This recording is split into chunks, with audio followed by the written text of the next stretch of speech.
Đám cưới à em? Hả? À thế à? À một mình à? À thế à?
xem á.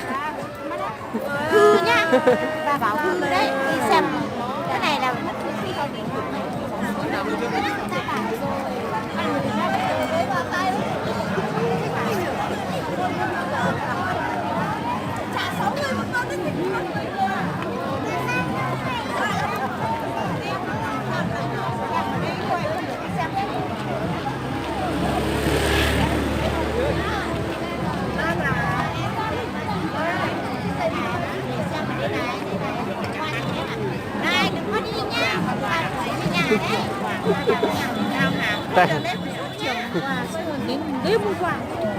Đi, chúng ta đi xem cô dâu đi.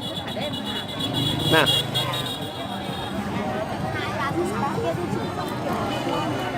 Rồi, đợi chúng một tí nhá. Nào. Đi, vào đây xem nào. Đây, vào đây xem nào con này. Đó.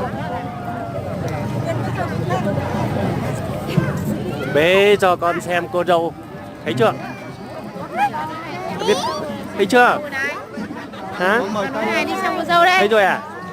Vào đây đây xem cô dâu này. Đó. Đó. Cô dâu ở đây nhé. Cô dâu. Cô dâu. Cô dâu. Cô dâu. Thấy chưa? Thấy chưa? Đúng rồi. Đấy. Rồi, thấy rồi đúng không? Yo, muốn đáp tiếng à?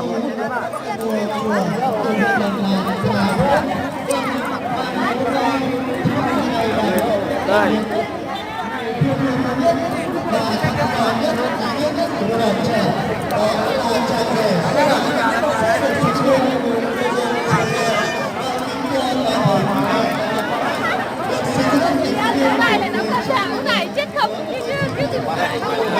Rồi, xem tiếp cô dâu nhá. Đó. Cô dâu, thấy chưa? Không, không ấn cái này. Đây con cầm cái này này, cầm chắc vào. Thấy chưa? Thấy cô dâu chưa? Thấy chưa? Đây, đây cũng cô dâu à? Đi mình nhà mình mày.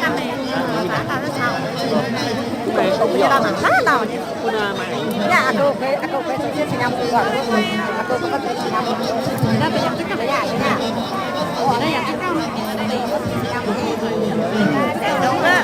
Nè, chúng ta mày thế nhỉ?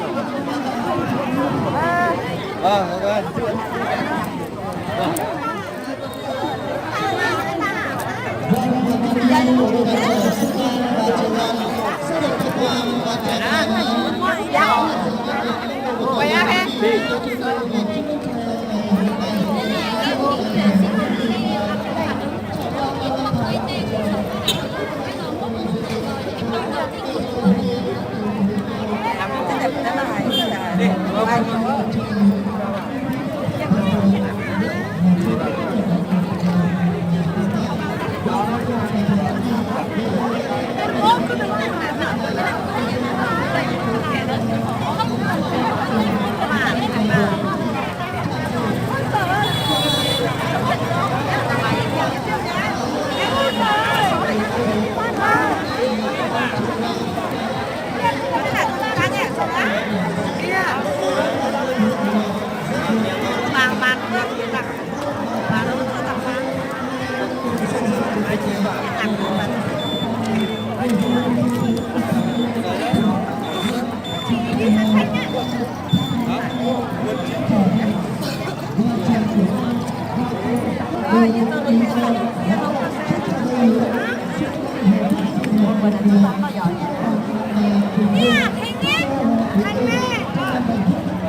Cái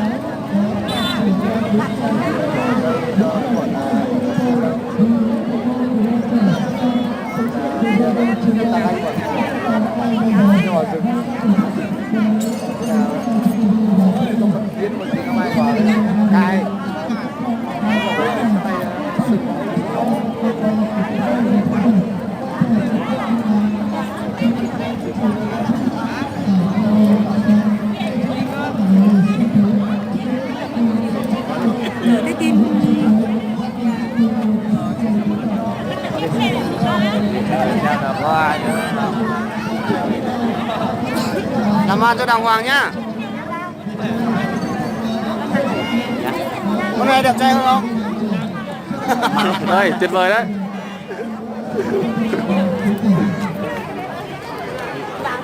Đi đi. Các cùng nhau, người cùng nhau đi. Đi vào đi. Con Sơn ơi, mày cùng hùng không này à? Dạ. Ở dưới mày cùng không?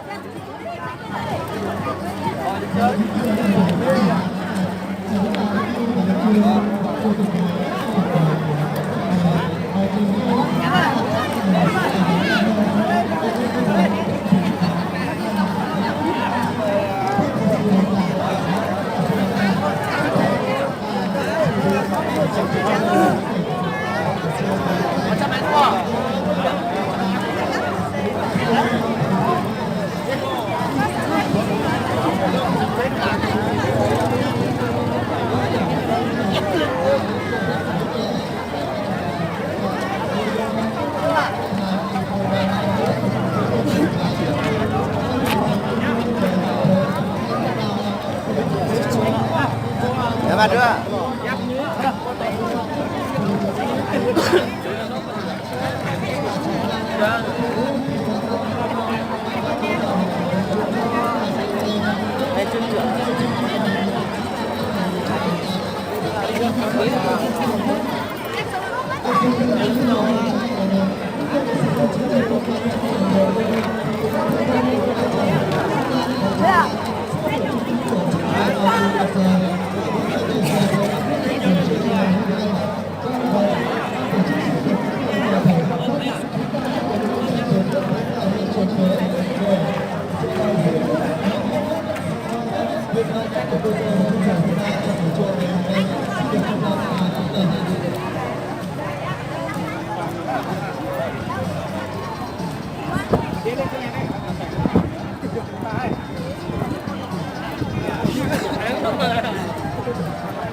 Chị nói chuyện với người Tây em mặt xong rồi.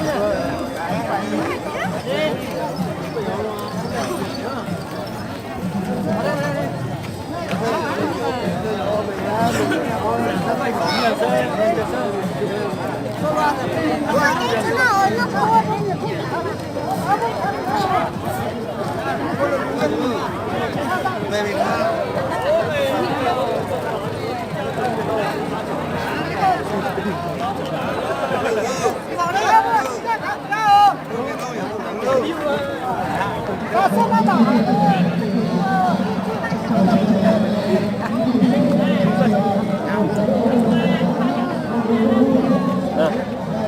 dạ từng cha số tên là con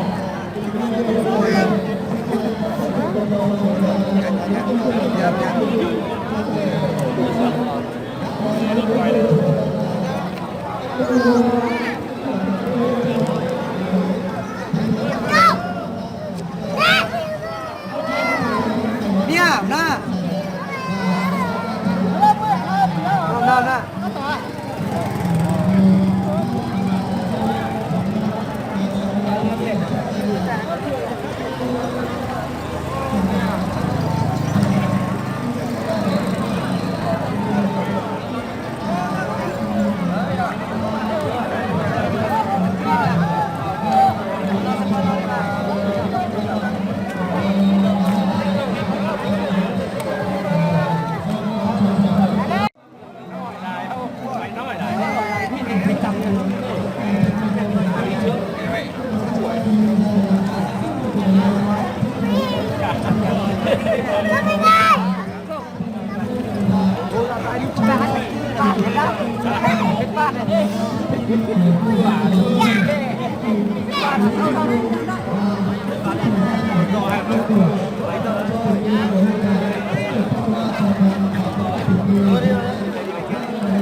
nói lại đi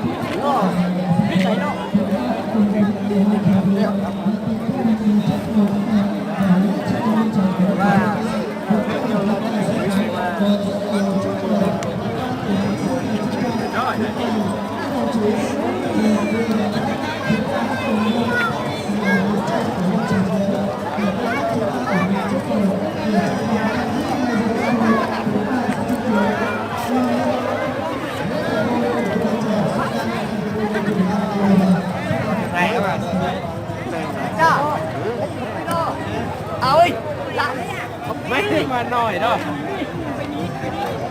nói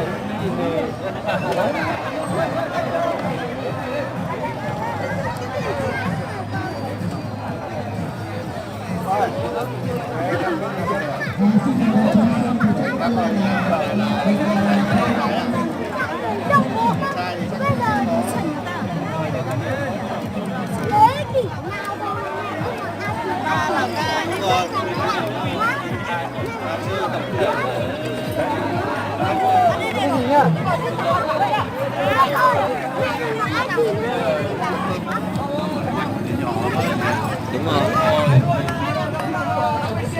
lên đi lên lên trên này tí thôi đi. Thế này lên trên. anh em lên hết trên này cha mà trời ra thì nó chắc không được À, Tranh đi nhờ đi này. Em đi sang bên này. Hãy